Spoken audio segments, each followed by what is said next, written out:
दोस्तों, आज मैं आपके सामने एक ऐसी सहानी की कहानी लेकर आई हूँ जिसने पहले दर्द सहा, फिर हथियार उठाया और बिछा दी लाशें।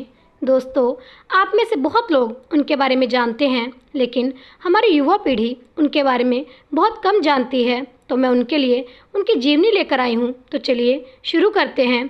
इंसान के साथ हो रहे अन्याय को न्याय व्यवस्था द्वारा न्याय देने की परंपरा हमेशा से चली आई है, लेकिन कुछ लोग होते हैं जो अपने साथ हुए अन्याय के बाद न्याय व्यवस्था पर भरोसा नहीं कर पाते।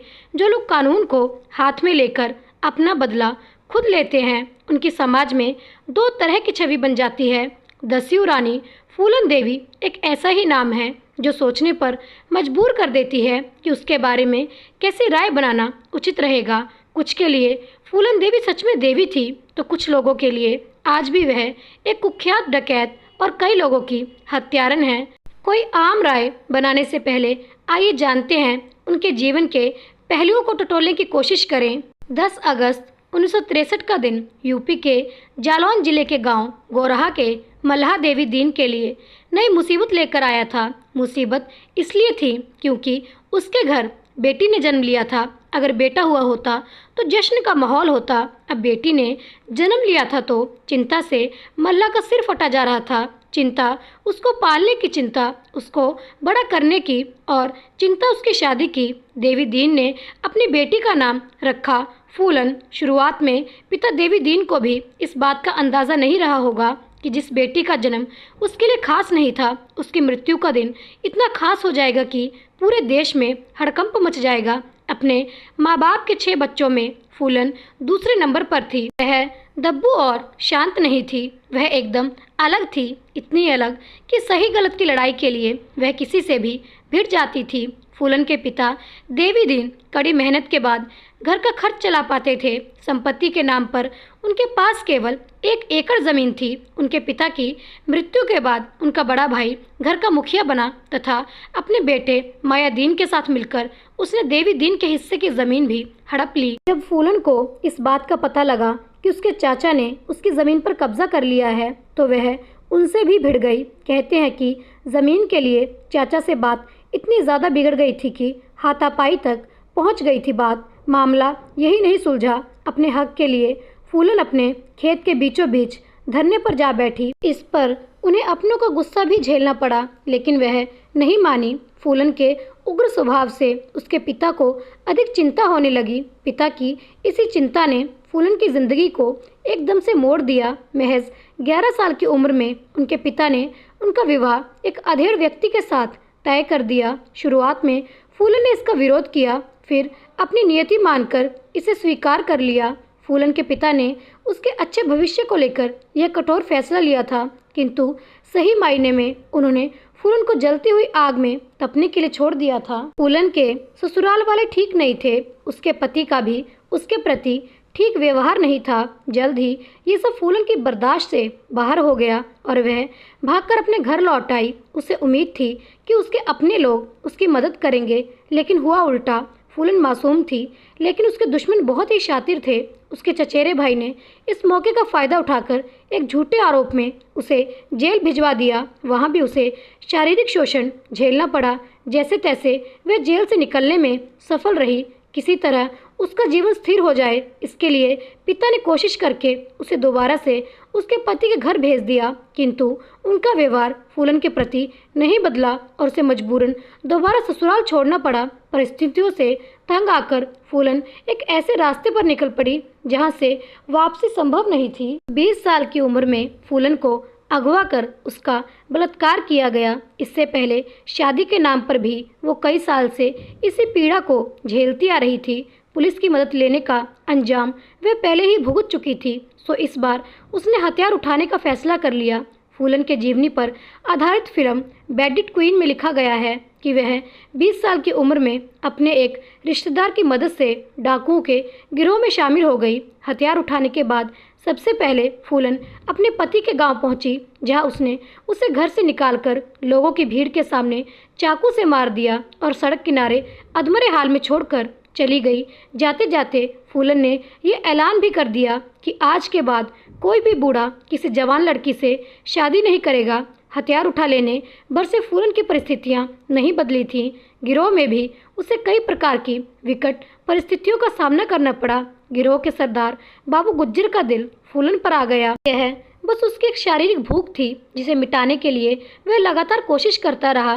पहले उसने फूलन को बहलाने की कोशिश की। जब वह कामयाब नहीं हुआ तो एक दिन उसने फूलन के साथ जबरदस्ती की। विक्रम मल्ला, जिसका स्थान गिरोह में बाबू गुज्जर के बाद आता था, उसने इसका विरोध किया। बावजूद इसके सरदार नहीं माना और फूलन के साथ जबरदस्ती की। बाद में विक्रम ने बाबू की हत्या कर दी। बाबू गुज्जर की हत्या के बाद अगली सुबह विक्रम मल्ला ने खुद को गिरोह का सरदार घोषित कर दिया। इसी बीच इनके गिरोह में जेल से भागे 2 भाई श्री राम तथा लाला राम शामिल हुए, जिनके कारण गिरोह में फूट पड़ गई। बाद में उन्होंने विक्रम मल्ला को भी मार गिराया और फूलन को बंदी बनाकर अपने गांव बेईमई ले आए। यह फूलन को एक कमरे में भूखे प्यासे बंद कर दिया गया। बेईमई में फूलन को जो घाव मिला वो उसके लिए अब तक का सबसे गहरा घाव बन गया। यहाँ उसके साथ केवल दुष्कर्म नहीं बल्कि सामूहिक दुष्कर्म हुआ। वहाँ मौजूद सभी ने बारी बारी से उसके जिस्म को जानवरों की तरह नोचा। फूलन ने इतना सहा कि शायद उसे मर जाना चाहिए था, लेकिन किस्मत ने उसके लिए कुछ और ही चुना था। उसके साथ हो रहे दुष्कर्म और दी जा रही यातनाओं की जानकारी उसके कुछ पुराने साथियों को मिली तो वे छुपते छुपाते मौके पर पहुंचे और फूलन को वहां से बचाकर ले गए। वहां से निकलने के कुछ दिन बाद ही फूलन ने अपने साथी मानसिंह मल्ला की सहायता से अपने पुराने मल्ला साथियों को इकट्ठा करके गिरोह का पुनर्गठन किया और खुद उसकी सरदार बनी। श्री राम और लाला राम के चंगुल से निकलने के 7 महीने बाद फूलन देवी को वह मौका मिल गया जिसका वह इंतजार कर रही थी। 14 फरवरी 1981 को प्रतिशोध की आग में उभर रही फूलन अपने गिरोह के साथ पुलिस के भेष में बेईमई गांव पहुंची। यहाँ एक शादी का आयोजन था जिसमें बाहरी गांव के लोग भी आए हुए थे। फूलन और उसके गिरोह ने बंदूक के जोर पर पूरे गांव को घेर लिया तथा ठाकुर जाति के 21 मर्दों को एक लाइन में खड़ा होने का आदेश दिया। उन 21 में से 2 उनके पुराने गिरोह के डाकू भी थे, लेकिन ये वो नहीं थे जिन्होंने फूलन के साथ दुष्कर्म किया था। अपने दुश्मनों को वह ना देखकर फूलन देवी बुरी तरह बौखला गई। उस घटना के चश्मदीद वो उन 21 लोगों में एकमात्र जीवित बचे चंद्र सिंह, जिन्होंने बाद में बीबीसी को बताया था। फूलन ने सबसे पहले पूछा कि लाला राम कहाँ हैं। उसके मन मुताबिक जवाब न मिलने के बाद उसने सभी को बैठने के लिए कहा, फिर खड़े होने के लिए। कई बार ऐसा करने के बाद अचानक से ही उसने अपने साथियों को फायर करने का आदेश दे दिया। सौभाग्य से चंदन सिंह अकेले ऐसे थे जो गोली लगने के बाद भी जिंदा रहे। बेईमई नरसंहार के बाद फूलन बैंडिट क्वीन नाम से मशहूर हुई। लूटपाट करना, अमीर के बच्चों को फिरौती के लिए अगवा करना, आने जाने वाली लॉरियों को लूटना फूलन के गिरोह का मुख्य काम था। कुछ सालों तक यह चला, फिर वह किसी तरह से आत्मसमर्पण के लिए राजी हो गई, लेकिन इसके लिए उनकी अपनी शर्त थी। वह जानती थी कि उत्तर प्रदेश पुलिस उनकी जान की दुश्मन है, इसलिए अपनी पहली शर्त के तहत मध्य प्रदेश पुलिस के सामने ही आत्मसमर्पण करने की बात कही। दूसरी शर्त के तहत उन्होंने अपने किसी भी साथी को सजाए मौत न देने का आग्रह किया। तीसरी शर्त के तहत उसने उस जमीन को वापस लेने के लिए कहा जो उसके पिता से हड़प ली गई थी। साथ ही उसने अपने भाई को पुलिस में नौकरी देने की मांग की। फूलन की दूसरी मांग को छोड़कर पुलिस ने उसकी बाकी सभी शर्तें मान ली। इस तरह फूलन ने 13 फरवरी 1983 को मध्य प्रदेश के भिंड में आत्मसमर्पण किया। फूलन देवी पर 22 कत्ल, 30 लूटपाट तथा 18 अपहरण के मुकदमे चलाए गए। इन सभी मुकदमों की कार्यवाही में ही 11 साल बीत गए।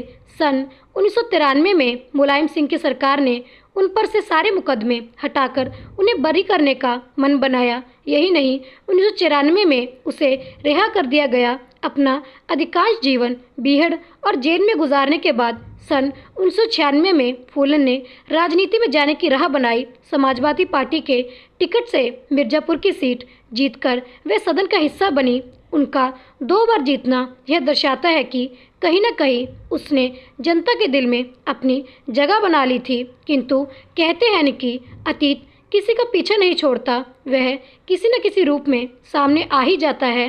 25 जुलाई 2001 को उनके आवास के सामने ही शेर सिंह राणा नामक व्यक्ति ने उसकी गोली मारकर हत्या कर दी। हत्या के बाद शेर सिंह राणा ने इस बात को स्वीकार किया कि उसने फूलन देवी को मारकर बेईमई नरसंहार का बदला लिया। उसने यह भी कहा कि उसने बदला लेना भी फूलन देवी से ही सीखा है। तो दोस्तों, यह थी हमारी शेरनी फूलन देवी की कहानी। आपकी इनके बारे में क्या राय है, मुझे कमेंट बॉक्स में अवश्य बताएं। और अगर आपको भी मेरी कहानियाँ अच्छी लगती हैं तो कृपया जाने से पहले मेरे चैनल को लाइक, सब्सक्राइब और शेयर करके मेरे चैनल के साथ जुड़े रहें। आपका बहुत धन्यवाद होगा।